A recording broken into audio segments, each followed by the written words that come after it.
नमस्कार दोस्तों, स्वागत है आप सभी का टीएलटी टूर गाइड में।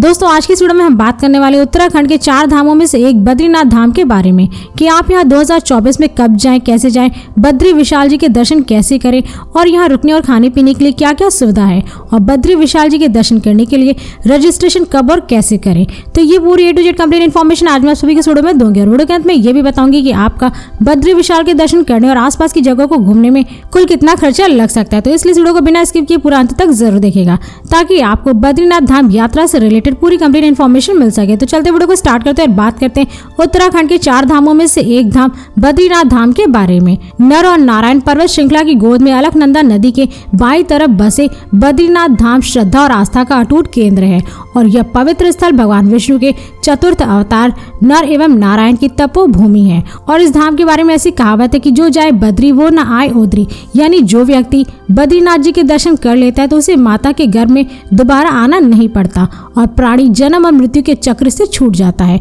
पुराणों में उल्लेख मिलता है कि सतयुग में यहाँ भगवान विष्णु के साक्षात दर्शन हुआ करते थे, इसलिए हर व्यक्ति को अपने जीवन काल में एक बार बद्रीनाथ के दर्शन जरूर करना चाहिए। और गंगा नदी की मुख्य धारा के किनारे बसा यह तीर्थ स्थल हिमालय में समुद्र तल से लगभग 3050 मीटर की ऊंचाई पर स्थित है और बद्रीनाथ का नाम इसलिए बद्रीनाथ है क्योंकि यहाँ प्रचुर मात्रा में पाई जाने वाली जंगली बेरी को ही बद्री कहते हैं।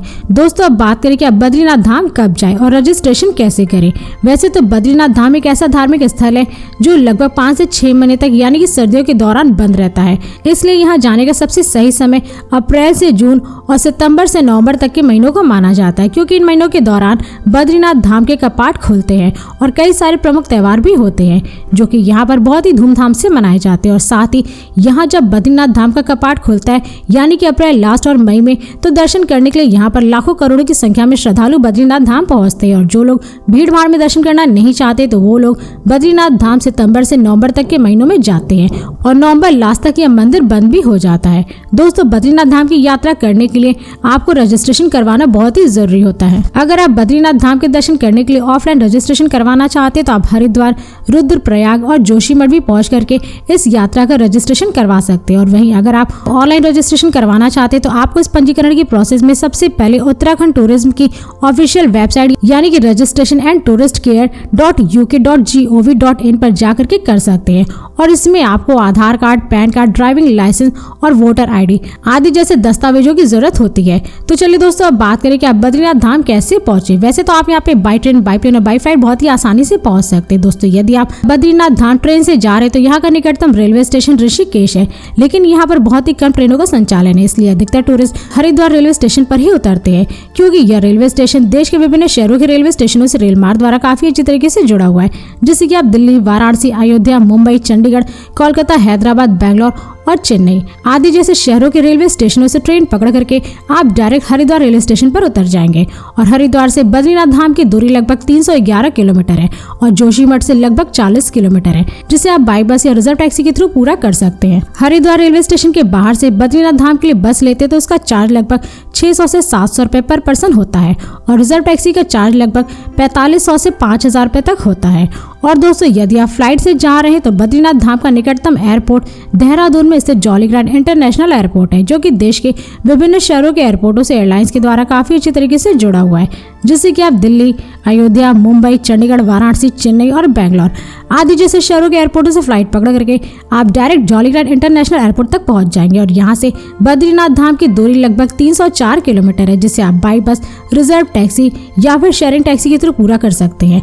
और अगर आप इस एयरपोर्ट के बाहर से बद्रीनाथ धाम के लिए बस लेते तो उसका चार्ज लगभग 600 से 700 रुपए पर पर्सन होता है और रिजर्व टैक्सी का चार्ज लगभग 4000 से 5000 रुपए तक होता है। और दोस्तों वहीं अगर आप इस एयरपोर्ट के बाहर से बद्रीनाथ धाम पहुंचने के लिए शेयरिंग टैक्सी बुक करते तो आपको देहरादून से सबसे पहले ऋषिकेश, देवप्रयाग, श्रीनगर, रुद्रप्रयाग, कर्णप्रयाग, गोपेश्वर और फिर जोशीमठ पहुंचना होगा क्योंकि जोशीमठ के आगे का सफर आपको लोकल शेयरिंग टैक्सी के द्वारा पूरा करके बद्रीनाथ धाम पहुंचना पड़ता है। और जोशीमठ से बद्रीनाथ धाम पहुंचने में आपका लगभग 150 से 300 रुपए तक का चार्ज लग सकता है। और दोस्तों यदि आप बद्रीनाथ बस से जाना चाहते हैं तो इस धाम के लिए आपको डायरेक्ट बस दिल्ली, वाराणसी, हरिद्वार, देहरादून, ऋषिकेश और चंडीगढ़ आदि जैसे शहरों से बस की सुविधा मिल जाएगी, जिससे कि आप इन शहरों से बस पकड़ करके डायरेक्ट बद्रीनाथ धाम तक पहुंच जाएंगे। और हाँ, यदि आप बद्रीनाथ धाम अपने निजी वाहन, कार या बाइक से जा रहे हैं तो आप यहाँ पर बहुत ही आसानी से पहुँच सकते हैं, क्योंकि बद्रीनाथ धाम की सड़कें देश के विभिन्न शहरों से सड़क मार्ग द्वारा काफी अच्छी तरीके से जुड़ी हुई है। और साथ ही यहाँ की सड़कों पर आपको जगह जगह पर कई सारे private hotel, restaurant, petrol pump आदि जैसे अनेक प्रकार की सुविधाएं देखने को मिलती है, जिससे कि आप अपने निजी वाहन द्वारा रास्ते में खाते पीते मौज मस्ती करते हुए बद्रीनाथ धाम तक पहुंच सकते हैं। दोस्तों, अब बात करें कि आप बद्रीनाथ धाम पहुंचने के बाद कहां पे स्टे करें। वैसे तो मंदिर के आसपास स्टे करने के लिए आपको बहुत सारे धर्मशाला होटल मिल जाएंगे, जिन्हें आप बुक करके स्टे कर सकते हैं। और अगर आप मंदिर के आसपास स्टे करने के लिए धर्मशाला लेते तो उसका चार्ज लगभग 300 से 500 रुपए तक पर नाइट का होता है, और होटल का चार्ज 1000 से 2000 रुपए पर नाइट का होता है।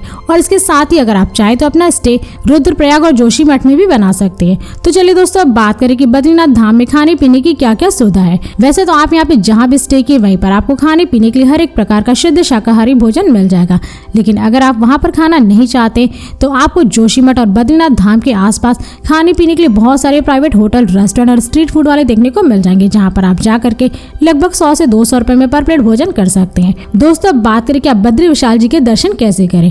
वैसे तो यहाँ पर दर्शन करने से पहले अधिकतर श्रद्धालु यहीं पर बने गर्म कुंड यानी कि तप्त कुंड में स्नान करते हैं और फिर स्नान करके निकल जाते जय बद्री विशाल जी के दर्शन के लिए।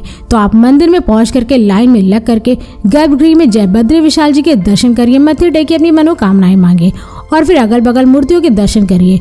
और यहाँ पर दर्शन करने के बाद आप निकल जाएं बद्रीनाथ के द्वार पर, जहाँ पर आपको भगवान की मुख्य मूर्ति के ठीक सामने भगवान बद्रीनाथ के वाहन यानी कि गरुड़ पक्षी की मूर्ति विराजमान देखने को मिलेगी, जिनके आप दर्शन करिए। और मंदिर में भगवान बद्री विशाल पद्मासन में स्वयं नारायण के रूप में विराजमान है, जहाँ पर भक्त बद्रीनाथ को गरी का गोला, मिश्री, चने की कच्ची दाल, तुलसी की माला प्रसाद के रूप में अर्पित करते हैं। और भक्तों के दर्शन के लिए यह मंदिर सुबह 4 बजे से 11 बजे तक और फिर शाम के 3 बजे से रात के 9 बजे तक खुला रहता है। दोस्तों, अब बात करें कि आप बद्रीनाथ धाम के दर्शन करने के बाद यहाँ पर कहाँ घूम सकते हैं। वैसे तो आप यहाँ पर सबसे पहले जय बद्री विशाल के दर्शन करने के बाद चरण पादुका के दर्शन कर सकते हैं। चरण पादुका बद्रीनाथ मंदिर से लगभग 3 किलोमीटर दूर नर नारायण पर्वत पर स्थित एक शिलाखंड है, जो कि पैरों के आकार का बना हुआ है। पौराणिक कथाओं के अनुसार कहा जाता है कि जब भगवान विष्णु वैकुंठ से उतरे थे तब सबसे पहले कदम रखने से चट्टान पर उनके पैरों के दिव्य निशान बन गए थे, जिससे कि यहाँ दर्शन करने के लिए भारी संख्या में श्रद्धालु आते हैं। इसी के साथ ही आप यहाँ ब्रह्म कपाल भी देख सकते हैं। अलकनंदा नदी के किनारे स्थित ब्रह्म कपाल एक धार्मिक पवित्र घाट है, जिसकी ऐसी मान्यता है कि यहाँ पूजा पाठ करने से पूर्वजों को शांति और जन्म तथा मृत्यु के चक्र से मुक्ति मिलती है, इसलिए यहाँ घूमने के लिए अधिकतर श्रद्धालु आते हैं। इसी के साथ ही साथ आप यहाँ माणा गांव भी घूम सकते हैं। बद्रीनाथ मंदिर से लगभग 5 किलोमीटर की दूरी पर मौजूद यह गांव एक बहुत ही साफ सुथरा गांव है, जो कि अपनी प्राकृतिक नजारों की वजह से लोगों के दिल में बहुत ही खास जगह बनाता है। और 2022 से पहले यह देश का अंतिम गांव हुआ करता था, लेकिन हमारे देश के माननीय प्रधानमंत्री मोदी जी ने इस गांव का नाम देश का पहला गांव रख दिया, जिससे कि बद्रीनाथ धाम जाने वाले 99% लोग इस गांव को घूमने के लिए जरूर जाते हैं। इसी के साथ ही साथ आप यहाँ व्यास गुफा भी देख सकते हैं। माना गांव में सरस्वती नदी के तट पर मौजूद व्यास गुफा एक प्राचीन गुफा है, जिसकी खास विशेषता यह है कि इस गुफा की छत पवित्र लिपियों से मिलती जुलती है। इसके साथ ही आप यहाँ भीम पुल भी देख सकते हैं। बद्रीनाथ धाम में मौजूद भीम पुल भी एक फेमस जगह है, क्योंकि ऐसा कहा जाता है कि पांडवों को बद्रीनाथ मंदिर के पास मौजूद सरस्वती नदी को पार करना था, तब उनकी पत्नी द्रौपदी नदी पार करने में असमर्थ थी। तब भीम ने एक बड़ी चट्टान को इस तरह से रख दिया कि वहाँ पर एक पुल बन गया, जिससे कि इस चट्टान को भीम पुल के नाम से भी जाना जाता है। दोस्तों, ऐसे और भी कई सारी जगह है बद्रीनाथ धाम में जहाँ पर आप सभी घूम सकते हैं, जैसे वसुधरा जलप्रपात, वासुकी ताल, गणेश गुफा, सरस्वती नदी और पंचधारा आदि जैसे बद्रीनाथ धाम के आसपास की घूमने की जगह है, जहाँ पर आप सभी जा सकते हैं। दोस्तों, अब बात करें कि आपका बद्रीनाथ धाम के दर्शन करने और आसपास की जगहों को घूमने में कुल कितना खर्चा लग सकता है। वैसे तो अगर आप बद्रीनाथ धाम के दर्शन करने और आसपास की जगहों को घूमने के लिए 2 डे 1 नाइट का ट्रिप प्लान करते हैं तो इसमें आपका कुल खर्चा लगभग 6000 से 7000 रुपए पर पर्सन लग सकता है। मगर ये सारे खर्चे आपके ऊपर ही डिपेंड करते हैं, क्योंकि आप बद्रीनाथ धाम के दर्शन करने के लिए आप किस राज्य और शहर से जा रहे हैं और स्टे करने के लिए आप किस टाइप के रूम की बुकिंग करते हैं और यहाँ पर दर्शन करने के बाद आप किन किन जगहों पर घूमेंगे और कितने दिन का ट्रिप प्लान करेंगे। तो ये सारे खर्चे आपके ऊपर ही डिपेंड करते हैं। तो दोस्तों, इस वीडियो को यहीं पर समाप्त करते हैं और यदि ये वीडियो आप सभी को पसंद आई तो वीडियो को लाइक करें और चैनल को सब्सक्राइब जरूर करें। इसके साथ ही बेल आइकन जरूर दबाएं ताकि ऐसी मेरी नई वीडियोस आपके पास सबसे पहले पहुंचे। तो फिर मिलते हैं नेक्स्ट वीडियो में। धन्यवाद।